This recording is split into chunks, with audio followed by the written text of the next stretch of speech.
So hi, I'm Keila Stradtner. I'm the System Vice President of Facilities, Construction, and Real Estate for Health First. So we're here at the topping out of our new Cape Canaveral Replacement Hospital and our medical office building, as well as a parking deck that are all on this campus. So today we're celebrating the structural beam, the very last beam for the medical office building portion of this campus that we signed today, and that will be the last portion and the reaching fullest height of our medical office building.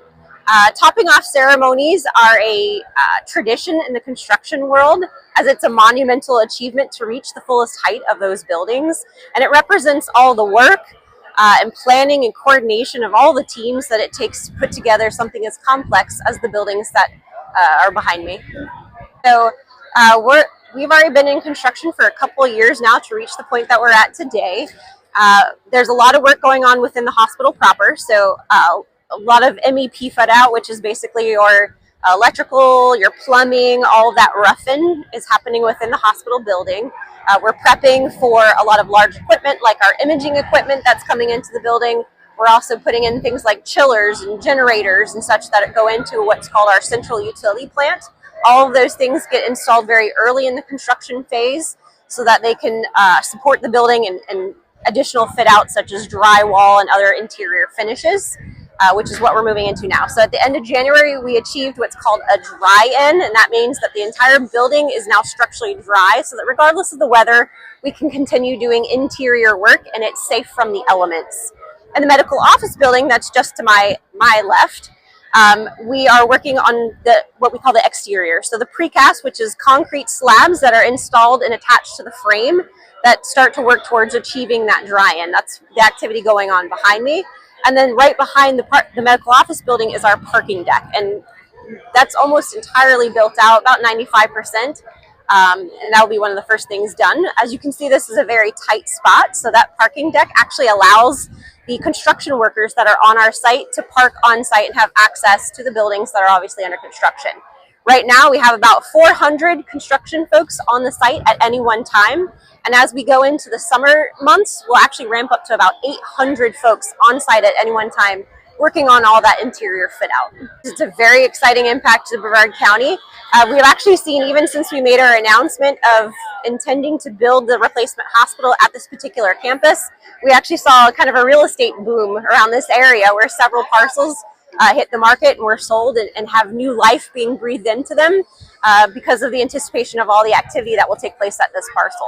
So it's been a great benefit for the community, and we've heard from many folks in Merritt Island that are so excited to have this hospital move inland to support not only the community but also the economic benefit and commercial pieces as well. So this building is 120 beds, and we are expanding the capacity of the emergency department, almost double than what it is today. As with any new facility, there's lots of things that we were able to program in. So new efficiencies for clinical care so that we can deliver that care more timely to the patients that are in our facilities. So that's exciting. We also paid a lot of attention to things like aesthetics, like natural light, some of those other creature comforts, allowing charging stations that are easy to support mobile devices. A lot of effort went into thinking about our patients that utilize the services at these buildings to make sure that they're comfortable in receiving their care and receiving the highest level of care possible. There's a lot of work that you actually don't really get to see that I get excited about with this building because it is built to be hurricane and weather resistant. So at the current Cape, the way it's structured is a lot of our generator and other major mechanical items are outside. So whenever there's a hurricane, we're often forced to make a decision to either evacuate that out of the abundance of safety and caution for our staff and community. And also it's because of the vulnerability of those systems that it's very difficult to make sure that there's the appropriate redundancy to make sure that the power stays on and water stays flowing. At the building behind us, a lot of that was thoughtfully engineered in advance so that we can keep this building open during adverse weather conditions.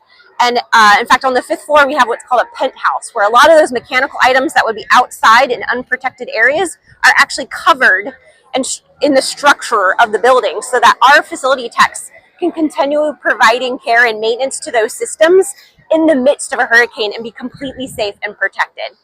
So it just, again, another nod to the resiliency that we built into this facility, knowing that it's on an island, to make sure that we can continue providing critical services to our community in all conditions. Sir, and actually if you look over there to my left, you can see some concrete walls. Those retaining walls are actually what's going to be the floor, if you will, when we finish this campus. We're raising the entire site by 13 feet so that in the worst case scenario, if there was some storm surge, we were, again, very protected. Our systems were protected so that it wouldn't be flooded out and we would be able to continue accessing this parcel.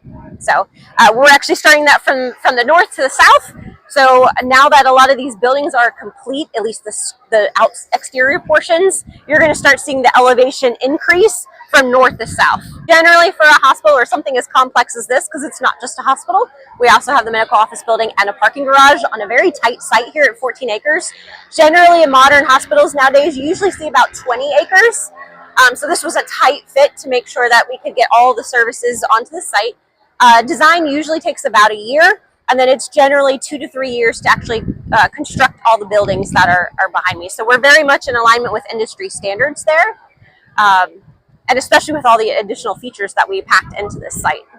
There was a ton of engagement. We had all of our stakeholders within the hospital, not just leaders. So oftentimes when hospitals and other commercial entities do planning of new buildings and new spaces, they often bring in leadership with their design team of engineers and architects. In this particular case, we actually had stakeholder sessions all the way down to nurses, respiratory therapists, all those frontline staff members that we invited to come in and not only talk about the design and look at the floor plans, we also had them help us in selecting furnishings and other critical items that they'll be interacting with on a daily basis in their normal course of work, so that they felt very comfortable and what materials and items would be in place when they come and work in this building.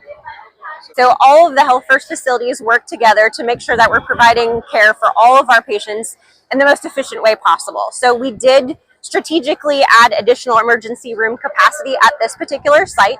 And as we announced, with the Rockledge ED being only a handful of miles away, that will bring on some additional beds.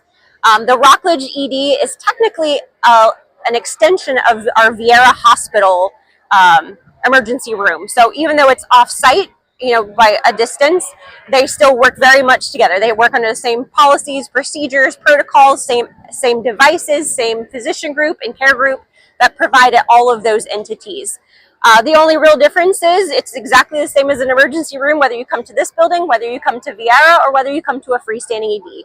The only difference is on a freestanding ED is if the clinician team decides that you need to be admitted for additional care, that you would be transported to that hospital. And in that case, it would be Vieira Hospital, since that's under the same license.